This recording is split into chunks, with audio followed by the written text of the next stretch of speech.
Le terme de jeûne, au sens strict du terme, désigne l'abstention de tout aliment pendant un espace de temps donné. On distingue la monophagie, c'est-à-dire le fait de ne manger qu'une fois par jour, à une heure plus ou moins tardive, et la zérophagie, qui consiste à s'abstenir de certains aliments plus lourds ou plus grossiers. Bien que nous soyons monophages ou zérophages, le but du jeûne est de nous éviter de devenir anthropophages, mangeurs d'hommes, en précisant que les pires anthropophages ne sont pas ceux qui se délectent de chair humaine, pour nourrir en eux l'esprit de leurs ancêtres, mais ceux qui n'ont rien d'autre à se mettre sous la dent que la réputation de leurs voisins, et dont les mâchoires bouffies de pois et de graines n'en dégoulinent pas moins de sang. Dans les cultures archaïques, le jeûne, presque toujours lié au rite de renouvellement, d'initiation ou de deuil, pouvait être conçu comme un devoir d'économie magique, une sorte de transfert d'énergie au bénéfice des puissances qui assurent la fertilité de la nature. Se priver de nourriture, c'était rendre à la nature son pouvoir sur nous et en nous. Jean Claudian, dans son essai sur le jeûne dans les civilisations primitives, fait remarquer que renoncer à sa nourriture est une peine que l'on s'inflige à soi-même. La souffrance physique a le don, pour les primitifs, de purger le mal, de purifier, car châtiment pour eux veut dire purification. Purifier veut dire aussi retrouver sa personnalité première, son état initial, et initier, s'initier, veut dire recommencer une autre vie, ce qui implique une mort préalable. Jeûner, c'est aussi se tuer pour pouvoir ressusciter, c'est-à-dire accéder à une autre joie. Sans parler de se tuer, disons que le jeûne est un moyen d'hygiène et de purification qui, nous rappelant notre précarité, peut nous rendre sensibles au mystère même de la vie que nous sommes. Le jeûne est un des éléments importants du chemin de retour vers l'essentiel ou vers Dieu. C'est ainsi que le comprendront les religions monothéistes. Dans les 2 épisodes du jeûne de 40 jours et de 40 nuits de Moïse et d'Élie, Exode 34, 28, 34, 9, de 32, 11, Deutéronome 9, 18 et 1 Roi 19, 8, 19, 14, le jeûne joue à la fois le rôle d'une intercession pour le peuple, anthropophage destructeur de l'humain, et une préparation à la rencontre de Dieu.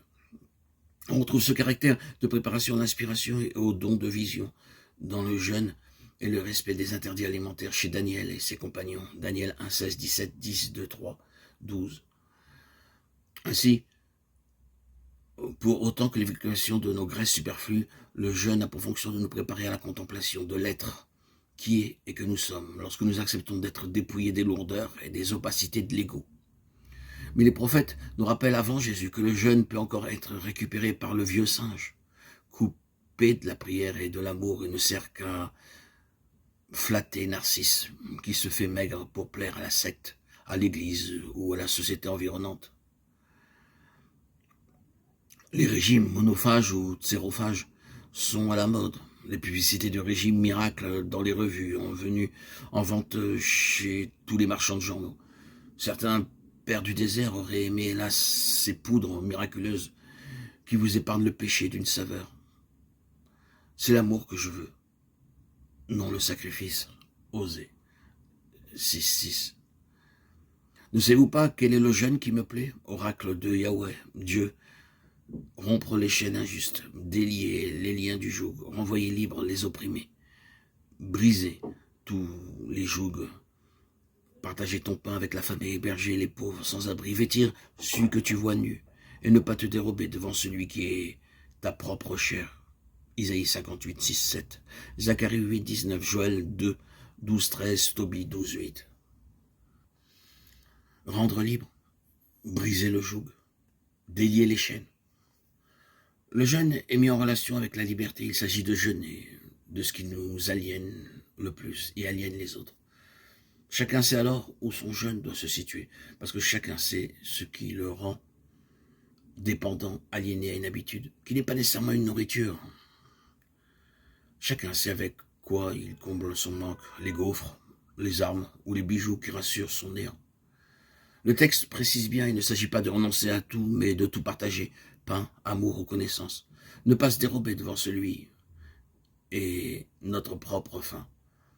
Cessez de nous manger, de nous dévorer les uns les autres, communier enfin qui n'est pas se connaître sans appétit, mais sans appétit de possession, c'est-à-dire sans angoisse. Ne plus être anthropophage, découvrir la monophagie, le goût de l'un, du plat unique, de l'unique nécessaire, se nourrir du soi, tandis que jeûne